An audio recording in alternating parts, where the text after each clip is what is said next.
Good afternoon friends. मैं Siddharth Patel, guest faculty of civil engineering department, Khwajamuddin Chishti language university से आज आपके लिए कंक्रीट का लेक्चर लेके आया हूँ। कंक्रीट के बारे में डिस्कस करना इसलिए बहुत इंपॉर्टेंट हो रहा था कि एक तरीके से हम कह सकते हैं कि इंफ्रास्ट्रक्चर इंडस्ट्री में जो रिफॉर्म हुआ है वो कंक्रीट आने के बाद ही हुआ है। फर्स्ट रिफॉर्म आया इंफ्रास्ट्रक्चर इंडस्ट्री में जब आपका सीमेंट आया, Portland cement. Second reform concrete के आने से हुआ। कंक्रीट के बहुत से एडवांटेजेस हैं, हम उनके बारे में डिस्कस करेंगे। कंक्रीट होता क्या है और कंक्रीट ने इंफ्रास्ट्रक्चर इंडस्ट्री को आज जो बूम प्रोवाइड किया है वो क्यों किया है, बाकी मटेरियल्स को रिप्लेस क्यों किया है, आज हम इसके बारे में डिस्कस करेंगे। तो चलिए हम पहले स्टार्ट करते हैं कंक्रीट से ही। देखते हैं कंक्रीट होता क्या है, कंक्रीट है क्या। आप जैसा कि देख पा रहे होंगे कंक्रीट, आज हेडिंग मैंने लिखा है concrete. Concrete is a composite material. Composite material क्या होते हैं? कंपोजिट मटेरियल ऐसे मटेरियल होते हैं जिसमें हम एक से ज्यादा चीजों को ऐड करके कोई न्यू मटेरियल बनाते हैं।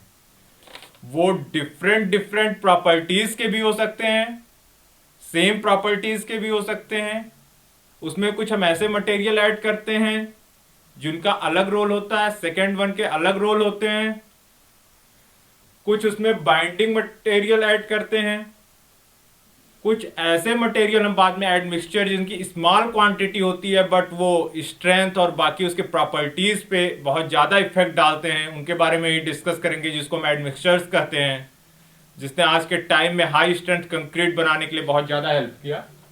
तो हम पहले देखते हैं कि कंक्रीट में क्या क्या कॉन्स्टिट्यूएंट्स हैं। कंक्रीट हमारा मेनली कंपोजिशन है कोर्स एग्रीगेट का, fine aggregate.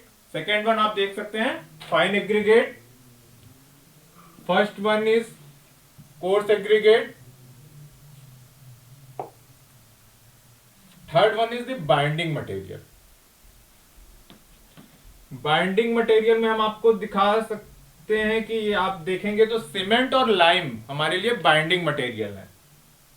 Lime old time पे हम बाइंडिंग मटेरियल की तरह यूज करते थे। लाइम हमें वर्केबिलिटी अच्छी प्रोवाइड करता है but strength comparatively come provide करता है, और वाटर रेजिस्टेंस लाइम की कंपेरेटिवली सीमेंट के कंपैरिजन में कम होती है।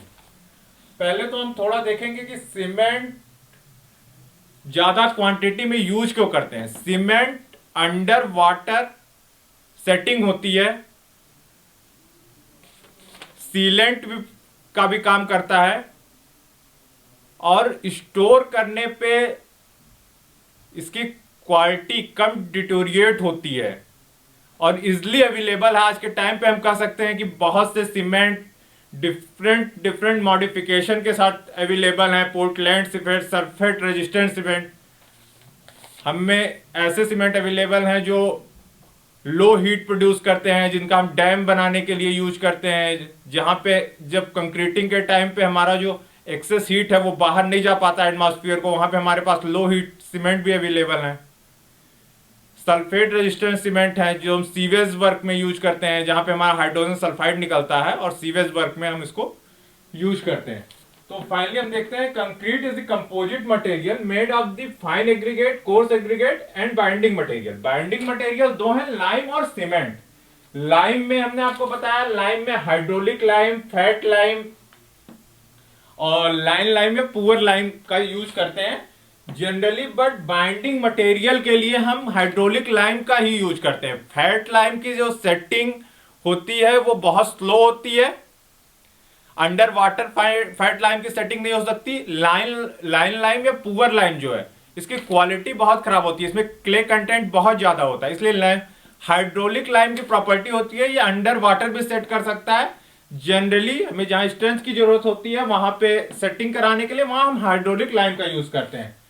सेकेंड बाइंडिंग प्रॉपर्टीज, जैसे कि आप इसके आगे देखेंगे हमने लिखा है न्यू। आज के टाइम पे सीमेंट ही हमारा बाइंडिंग मटेरियल है मेनली कंक्रीट में। सीमेंट डिफरेंट डिफरेंट टाइप के होते हैं। Portland cement, Portland pozzolanic cement. Pozzolanic cement में आप जनरली देखते हैं फ्लाई ऐश यूज होता है। फ्लाई ऐश एक रॉ मटेरियल था जो थर्मल पावर प्लांट से आता था, बट आज के टाइम पे हम उसको पोजोलोनिक मटेरियल, इसकी अपनी सीमेंटिंग प्रॉपर्टी नहीं होती है पोजोलोना की, फ्लाई ऐश की, बट व्हेन जब हम इसको कंक्रीट में ऐड करते हैं ये सीमेंट की सीमेंटिंग प्रॉपर्टीज को इनहेंस कर देते हैं। ये फ्लाई ऐश आज के टाइम पे आप देखेंगे एक और रिफॉर्म की तरह यूज हो रहा है इंफ्रास्ट्रक्चर इंडस्ट्री में। इसके टाइल्स बन रहे हैं, इसके ईंट्स बन रहे हैं। इन्वायरमेंट हजार्डस जहां एक टाइम पे ये हुआ करता था, आज के टाइम पे आप इसे बेस मटेरियल की तरह बहुत से नए प्रोडक्ट के लिए यूज कर सकते हैं। इसका वेट भी हल्का होता है, इसकी फाइननेस काफी कम, फाइननेस ज्यादा होती है। अब हम आते हैं इस डेंसिटी के ऊपर। कंक्रीट की डेंसिटी, कंक्रीट की स्ट्रेंथ उसकी डेंसिटी के प्रोपोर्शनल होती है जब तक उसमें कोई स्पेसिफिक एडिशन ना किया गया हो, एडमिक्सचर ना ऐड किया गया हो, या कुछ उसमें एक्स्ट्रा चीज ना ऐड किया गया हो जो उसकी स्ट्रेंथ को इनहेंस करे। पीसीसी, कंक्रीट के दो फॉर्म होते हैं mainly, PCC plane concrete cement, PCC plane concrete cement, second one is the RCC reinforce concrete cement. Concrete का जो सबसे बड़ा डिसएडवांटेज है उसे हमें देखना होगा, कंक्रीट कंप्रेशन में काफी स्ट्रांग होता है मटेरियल, इसलिए हमने इसे जनरली यूज किया। अगर आप कहीं आर्च बना रहे हैं उसमें ओवरऑल कंप्रेशन आ रहा है, then concrete is the best material. अगर आपके स्ट्रक्चर एनालिसिस में हर जगह कंप्रेशन है, आप वहां कंक्रीट यूज कर लीजिए, वो बेस्ट है। कंक्रीट इस कंप्रेसिव स्ट्रेंथ में बहुत ज्यादा स्ट्रांग होता है, बट उसकी टेंसाइल स्ट्रेंथ कम होती है। आरसीसी रेनफोर्स कंक्रीट सीमेंट, उसकी टेंसाइल स्ट्रेंथ को इंक्रीज करने के लिए हमने उसमें रेनफोर्समेंट यूज कर दिया। वो स्टील बार्म के फॉर्म में भी हो सकता है, पहले के टाइम में हम उसको बैम्बो स्टिक के फॉर्म में यूज करते थे। उसने कंक्रीट की टेंसाइल स्ट्रेंथ को इंक्रीज कर दिया। और आपको पता है कि फोर्सेज जनरली तीन टाइप के जनरेट होते हैं किसी भी स्ट्रक्चर में, कंप्रेसिव, टेंसाइल एंड शियर। अगर हमने किसी मटेरियल को दो चीज में स्ट्रांग कर लिया, वो कंप्रेशन में भी स्ट्रांग हो गया और टेंशन में भी स्ट्रांग हो गया।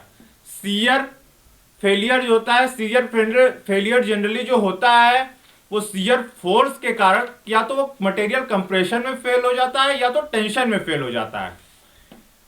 हमने दो चीज को स्ट्रांग कर लिया। हमने आपको एडवांटेजेस में बताया था कि कंक्रीट ऑलरेडी कंप्रेशन में स्ट्रांग होता है, हमने रिइंफोर्समेंट यूज करके उसको टेंसाइल में भी स्ट्रांग कर लिया। पीसीसी का आप इस डेंसिटी देखेंगे तो 2400 किलोग्राम पर मीटर क्यूब होता है, और आरसीसी का जैसे कि हमने आपको बताया कि इसमें स्टील बार्स यूज कर लेते हैं इसलिए इसकी थोड़ी डेंसिटी बढ़ जाती है, 2500 किलोग्राम पर मीटर क्यूब। नेक्स्ट पॉइंट पे हम आते हैं कंक्रीट के नोटेशन पे। कंक्रीट को डिफाइन हम करते हैं उसकी स्ट्रेंथ के हिसाब से, M20। आप किनारे के साइड में देख सकते हैं हमने क्या लिखा है, M20।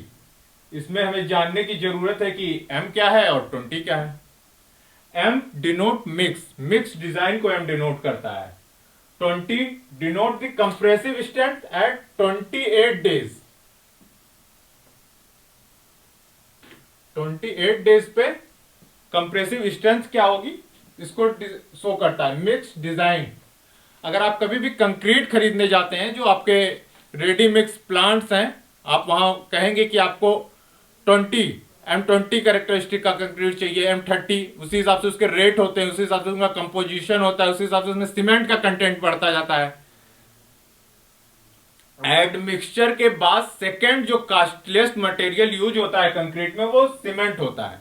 जैसे जैसे सीमेंट की क्वांटिटी किसी कंक्रीट में बढ़ती जाएगी वैसे वैसे कंक्रीट महंगी होती जाएगी।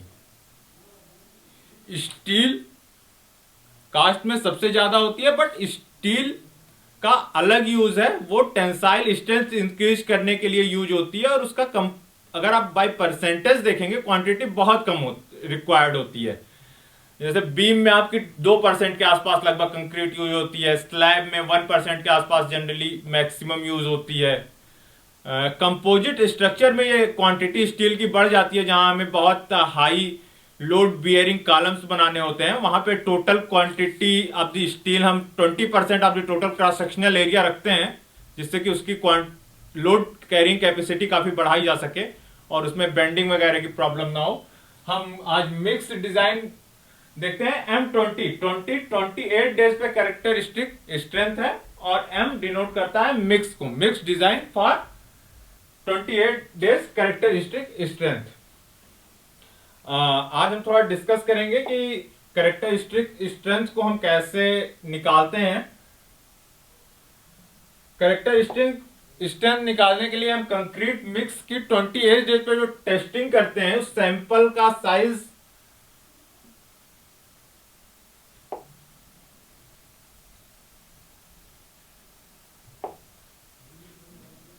क्यूब होता है।